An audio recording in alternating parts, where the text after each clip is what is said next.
Saya jadi penari sejak kecil, ya karena kebetulan karena lingkungan keluarga saya.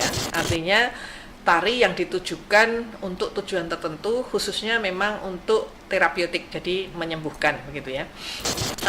Sebetulnya aslinya juga tidak ada instrumen, tapi nyanyi, penarinya juga nyanyi gitu ya.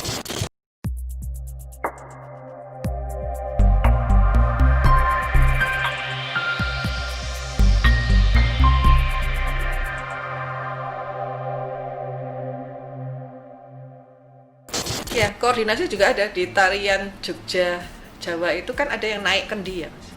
Jadi penarinya harus seimbang. Oh, Ya, jadi sambil menari dia itu di atas kendi. buat teman-teman yang nggak tahu kendi, kendi itu adalah tempat air. Ya, Kalau di dari tanah dari liat. tanah liat, dan itu tuh nggak tebel gitu, jadi dindingnya lumayan tipis. Jadi hebat juga. Ya, terus ada juga tarian dari daerah Sumatera atau Sulawesi ya, karena itu di Filipina juga ada. Jadi pakai bambu itu, Mas. Oh iya. Jadi kan yang di tek-tek-tek, Iya, iya. tek-tek-tek. Nah, itu kan Iya. itu koordinasi juga. Iya. Kalau nggak terkoordinasi, kakinya kejepit. benar, Iya. benar. Iya. Terus itu tadi kan soal penari, terus habis itu nanti kita bisa untuk yang laki-laki, untuk yang perempuan, untuk semua usia ya, Prof. Jadi berarti benar ya, Prof ya. Jadi siapapun kita bisa menari, Prof. Bisa, sangat bisa. Dan juga yang saya lihat karena ini belum lama terjadi, ya itu bahwa mereka yang bisa menyanyi dan bisa main musik, ya itu saya kira bisa menari. Karena penyanyi dan pemain musik itu tahu beat, ya tahu irama, ya iramanya itu tahu kapan ini cepat, kapan ini lambat, sehingga menyesuaikan dengan gerakannya itu lebih mudah. Gitu ya, yang saya lihat di sini kita punya profesor yang memang senang seni, dia pianis ya. Kemudian dia mulai pas konsernya ada line dance dan kemudian beliau juga tertarik gitu ya. Dan menurut saya saat ini beliau di grup kami line dance itu cukup cepat untuk memahami satu tarian karena beliau tahu musiknya sehingga gerakannya itu disesuaikan. Tinggal menghaluskan lah, karena kan hafalnya jelas hafal gitu ya.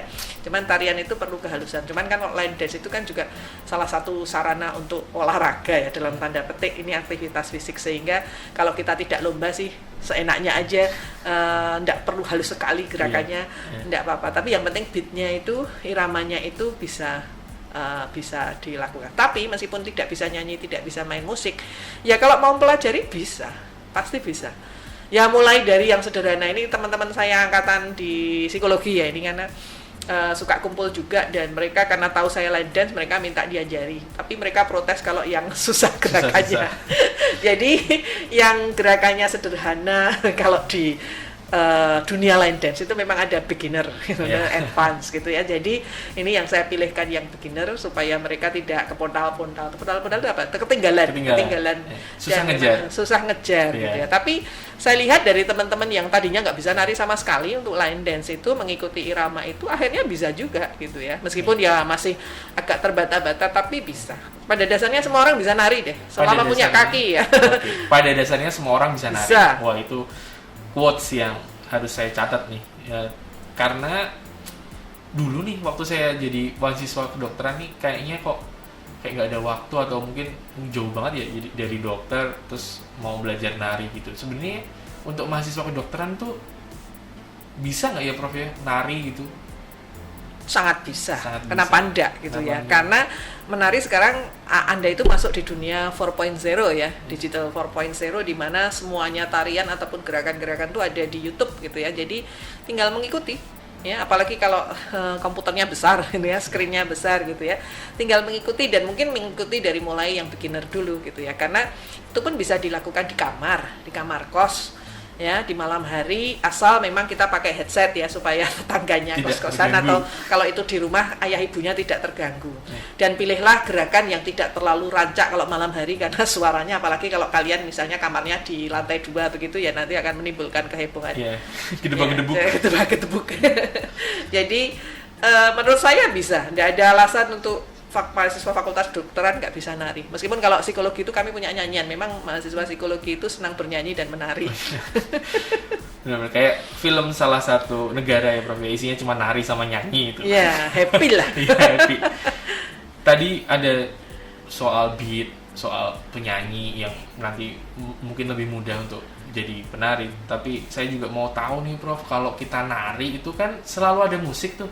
Ya, tarian Jawa ada musik, tarian dari tradisional di mana saja ada musik, bahkan hanya perkusi, misalnya perkusi. Tari-tari yang modern juga ada musik, line dance juga ada musik, ballroom ada musik.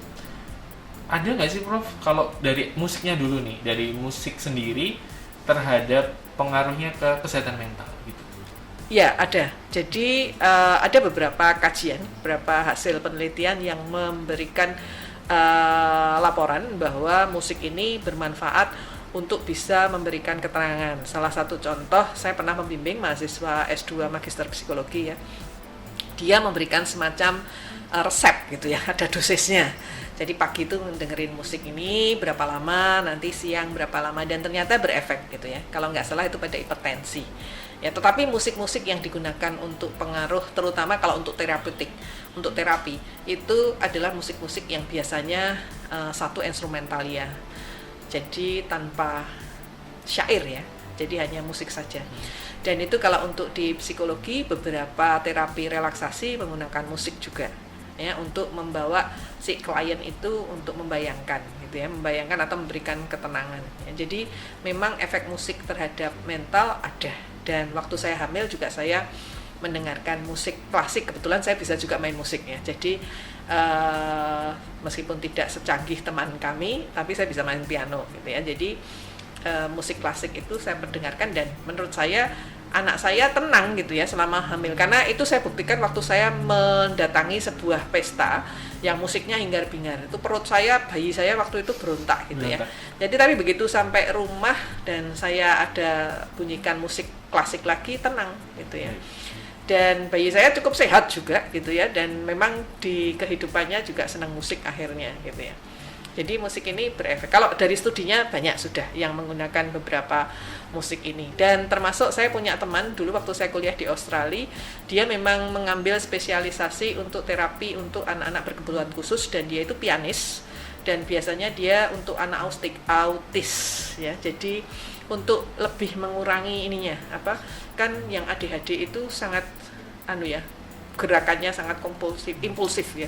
Jadi ternyata musik ini bisa sedikit menenangkan gitu. Baik, itu tadi dari musiknya ya Prof? Ya, musiknya. Iya, itu tadi kan prolog dari tari itu ada musiknya. Nah, saya tuh cuma pengen tahu nih sebenarnya, kalau saya nggak bisa nari, saya bukan penikmat tari, terus habis itu saya mau mendengarkan musiknya saja. Kalau buat telinga awam saya, misalnya ambil contoh musik Jawa yang dipakai buat pengiring tari sama yang mungkin diputar tanpa penari, itu buat saya terdengarnya sama. Itu sebenarnya sama nggak sih Prof? Kalau misalnya di musik Jawa, tari Jawa dan musik Jawa.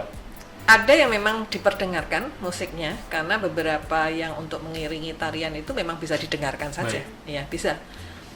Ada manfaatnya Prof? Itu ada. Menurut saya tetap kalau nggak bisa nari, menikmati musik Jawa itu kan, kalau yang tidak rame banget ya, itu kan sebetulnya menenangkan.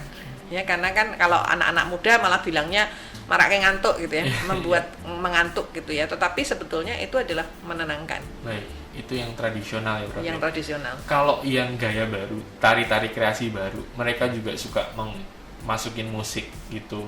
Jadi nggak cuma nari aja, tapi juga ada musik-musik yang menemani si tarian baru itu. Dan itu kan bukan pakem ya Prof ya? Maksudnya nggak ada aturannya tuh si musik itu gimana. Ada tips nggak dari Prof Yayi misalnya, kita mau nariin tarian baru gitu, mau kreasi tari baru, terus milih musik pengiring gitu, musiknya itu harus dipikirinnya yang kayak gimana sih Prof? Sebetulnya kalau musik pengiring tari kita itu tergantung minat ya, dan kemudian tergantung tujuan dilakukan atau kita menari itu mau apa. Kalau cuma mau senang-senang ya pilihlah yang musik yang paling disukai, terserah gerakannya mau apa gitu ya. Kemudian kalau kita memang tujuannya untuk terapeutik dan kita mau ada gerakan tari, ya mungkin kita mau milih dari yang tenang dulu ya. Sesudah itu kalau kita memang sedang dalam keadaan misalnya marah gitu ya, dan saya pengen supaya saya lebih tenang ya, jadi mungkin marahnya dikeluarkan dulu, karena marah itu emosi yang kita harus menyalurkan dengan kuat, sehingga mungkin musik yang kuat dulu supaya kita narinya agak gila gitu ya. Sesudah agak tenang baru kita menari dengan musik yang lebih tenang gitu ya. Jadi sebetulnya tergantung pada tujuannya gitu ya. Jadi kita mau apa?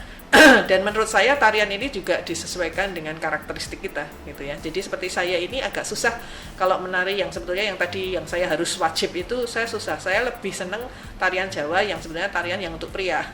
Karena itu lebih gagah gitu ya. Jadi karena saya memang ya suka olahraga sehingga kalau yang terlalu lembut sekali itu enggak. Line dance pun saya lebih menyukai gerakan-gerakan yang lebih rancak.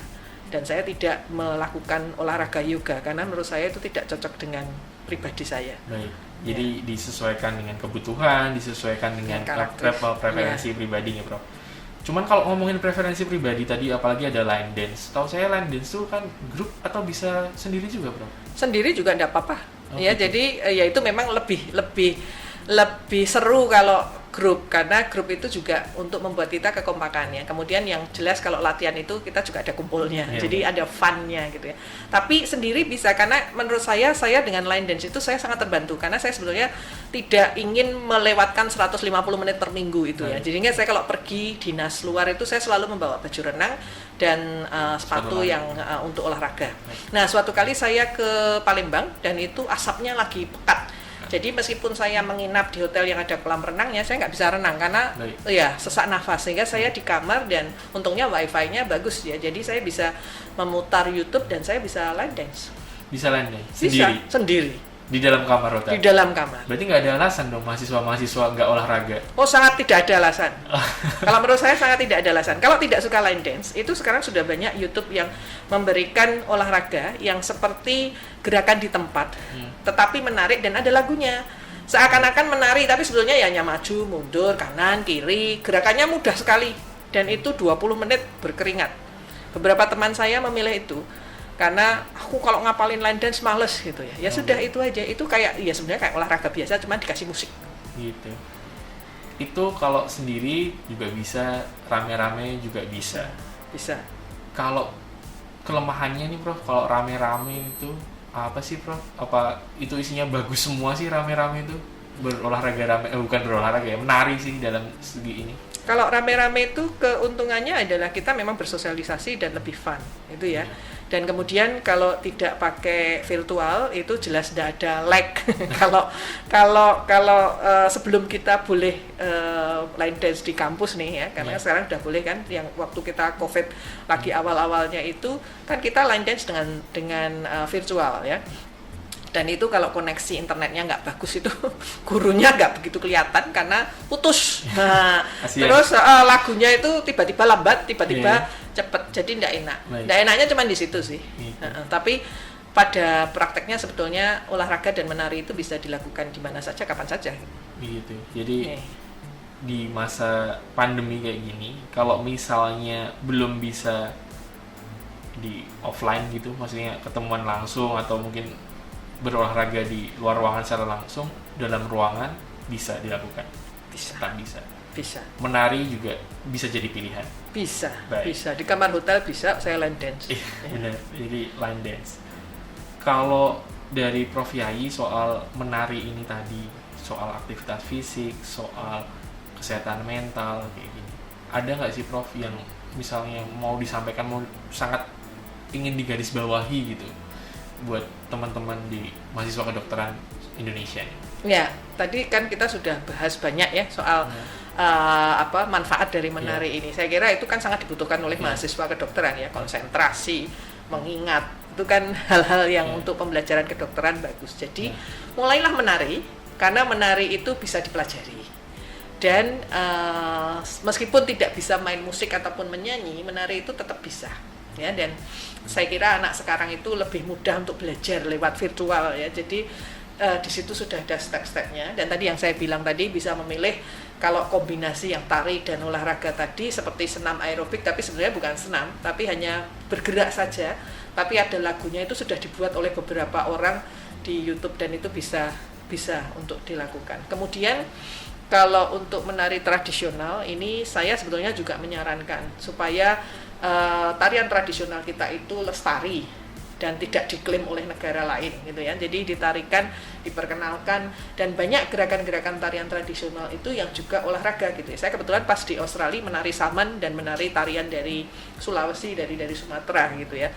Ketiganya itu selain tari Jawa itu kan tadi memberikan gerakan yang sangat dinamis ya, sehingga itu bisa kita lakukan sekaligus kita bisa melestarikan tarian tradisional. Baik Prof, ini ternyata kayaknya tari saman nih tari wajib ya mahasiswa-mahasiswa di luar negeri ya.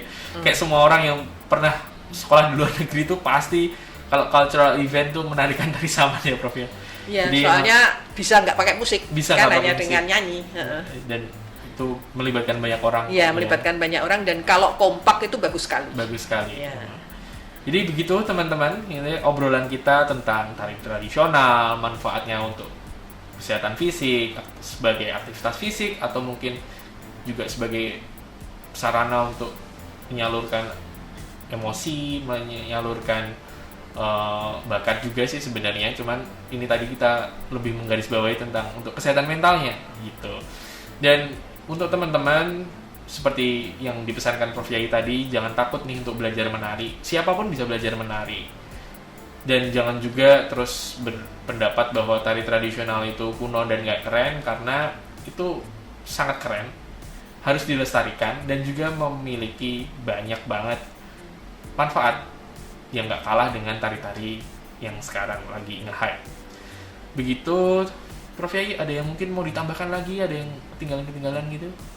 Saya kira sudah semua ya. Cukup. Jadi menurut saya mulai sekarang ya. Tadi saya mungkin mahasiswa kedokteran kan banyak tekanan ya. Jadi daripada kalian itu hanya dipendam, lebih baik menari itu adalah salah satu ekspresi ya. Jadi menarilah di kamar ya, enggak masalah gitu ya, pakai headset gitu ya. Dan menari, Anda mau marah dengan dosanya, mau marah dengan ini, disalurkan dengan tarian, dan itu lebih sehat daripada Anda hanya diam menangis begitu ya. Jadi kalau mau menangis, tarian yang lebih, karena tarian ini adalah ekspresi ya. Jadi salah satu terapi juga gitu ya. Jadi mulailah kita menari, karena satu itu bermanfaat untuk kesehatan, yang kedua kesehatan fisik, yang kedua adalah kesehatan mental. Dan kalau nanti sudah tidak COVID lagi ya, kita bisa menari bareng-bareng, karena itu juga untuk kesehatan sosial.